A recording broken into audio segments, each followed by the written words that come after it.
Hey guys, and welcome to another episode of the Dutch Supra Club. This is part 2 of my NAT, and today we're going to build a spare engine I bought and swap it into the Supra.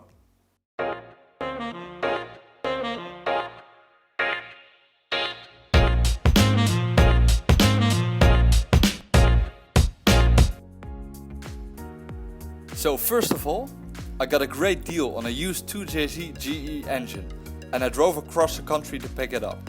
After driving it home, it needed to go to Pieter home, so I put it on a trailer. This was of course very professionally done.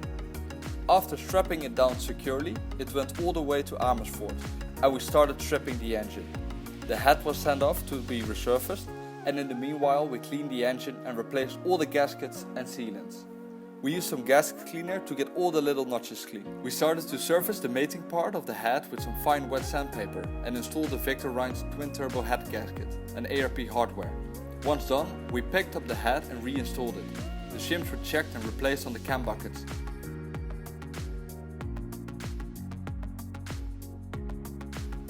I also bought some TT valve covers, but these needed some refurb, so more on that later.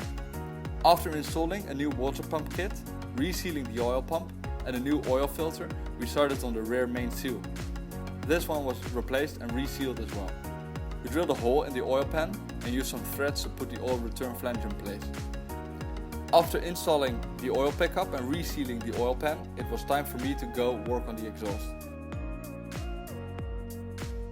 After doing some research, I was fully ready to order my 3-inch pipe to make my own exhaust. And then I realized exhaust isn't based on pipe, but on standard BSP inches. Anyway, I started cutting and making a simple mid-pipe.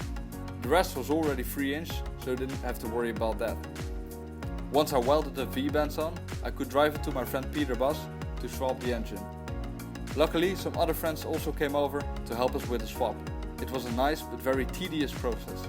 We swapped the transmission together with a new XTD clutch and ACT pressure plate, and we attached it to the new engine. So here's the basic setup. We're going to run a Holset HX35 on a TurboSmart 40mm wastegate on spring pressure.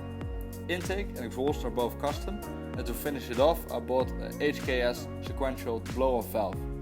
Once the engine was ready, we started putting it back into the car. We were stuck at it for a while, but after some fiddling around we managed to get the gearbox past the gearbox tunnel and the engine in.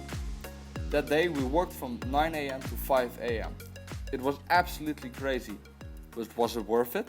Well, let's start her up.